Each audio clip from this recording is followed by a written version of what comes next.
Hello and welcome to the presentation of smallworLd, a vocabulary learning app that I'm developing. Our persona is Theo Diman. He's an Argentinian guy. He lives in Berlin currently and is a high school teacher. He's 34 years old. He's married. He has no kids. He has a lot of friends and many hobbies. He wants to improve his German, and he already speaks Spanish, English, and Italian.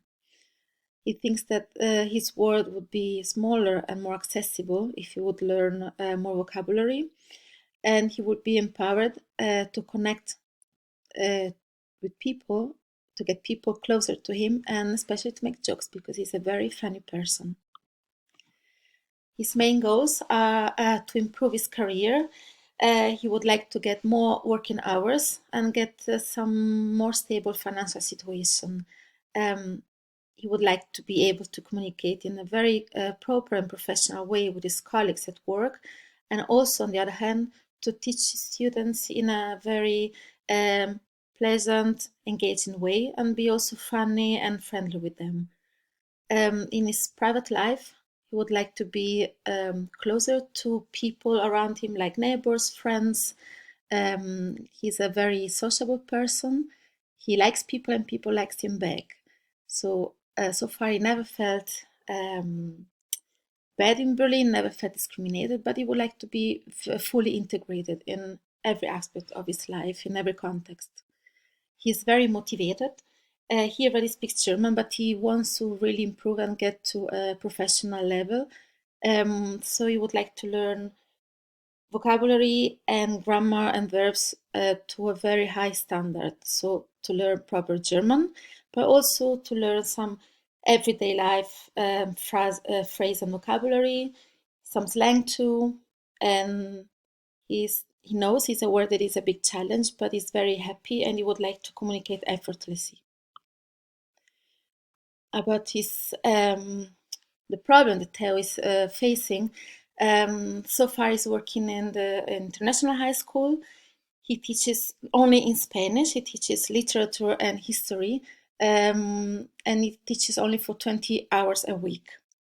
Although it's only 20 hours and it's only part-time, he has to prepare a lot of learning materials at home, like assignment, lessons, and so on. So actually the free time that he has is not so much as he might seem. He wants to get now more courses to teach, but the available ones are only in German. On his free time, especially on weekends, he does some gardening with his lovely neighbors. He thinks that it's a good opportunity to learn new words, new vocabulary, and also getting closer and feel more integrated in the city. Um, Again, in his private life, unfortunately, with his wife and friends, they all end up speaking in English when they meet because they come from different countries, and English is the standard language for everyone. So it makes it difficult for Theo to really focus and learn German. That's why I feel very frustrated. And our problem statement is Theo needs a way to learn German good enough, so he will get more working hours. You'll have more stable financial situation, and we will know this to be true when we see that he will get one more course at least to teach in German starting from next semester.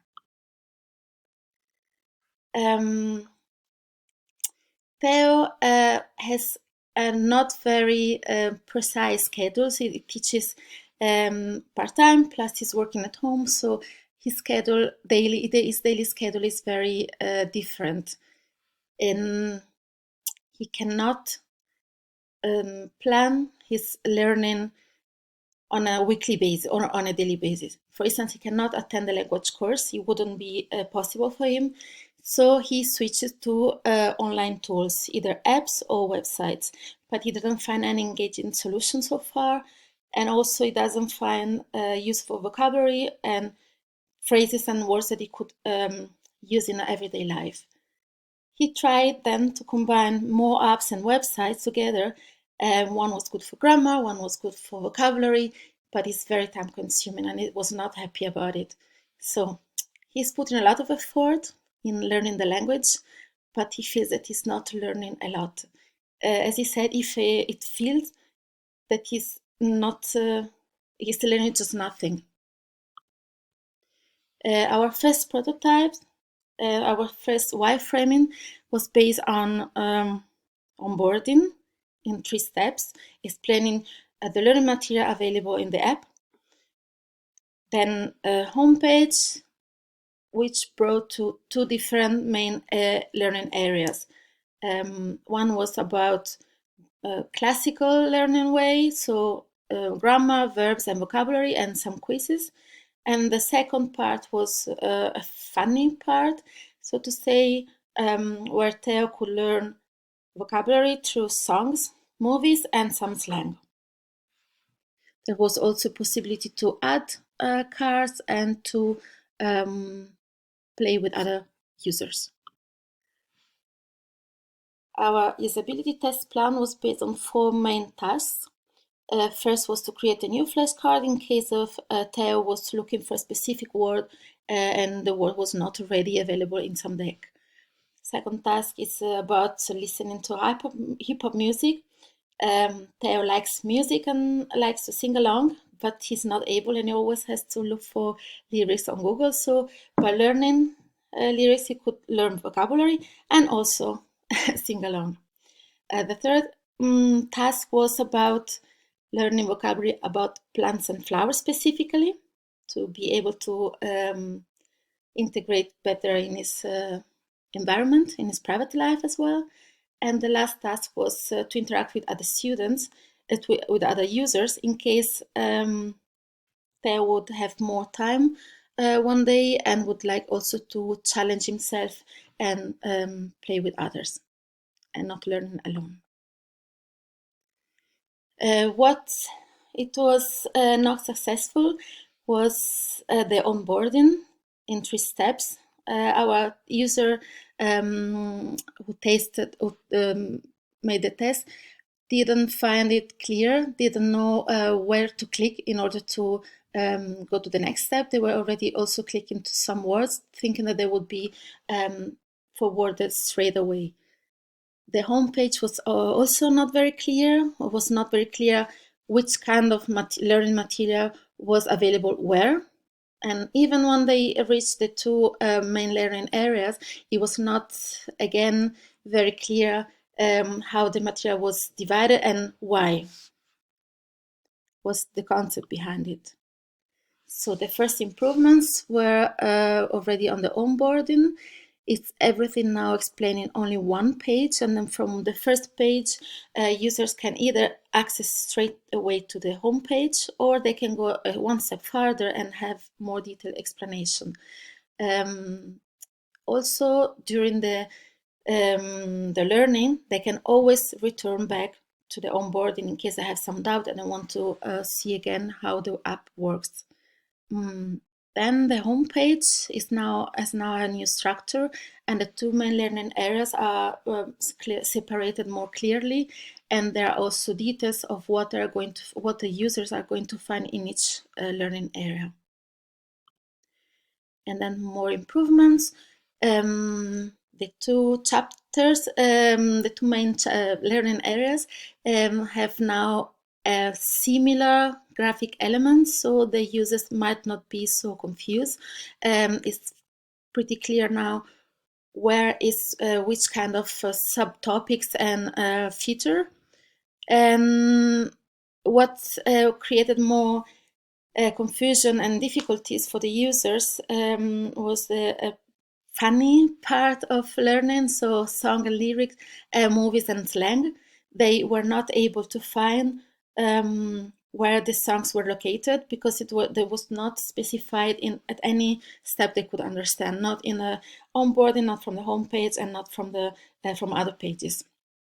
Also, we designed a new bottom navigation menu. We added 1 page, so help, frequently asked question, and also from there user can go back to onboarding, as we were saying before. it's needed for sure one more round of usability, because the onboarding it's still a bit critical. There might be too many information on one page only. So with the help of graphic elements for sure will be clearer, but also we would like to test one more round.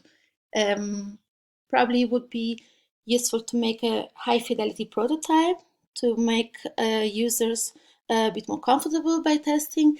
And of course, the pages that are not still clear would be reframed again, wireframe, wireframe.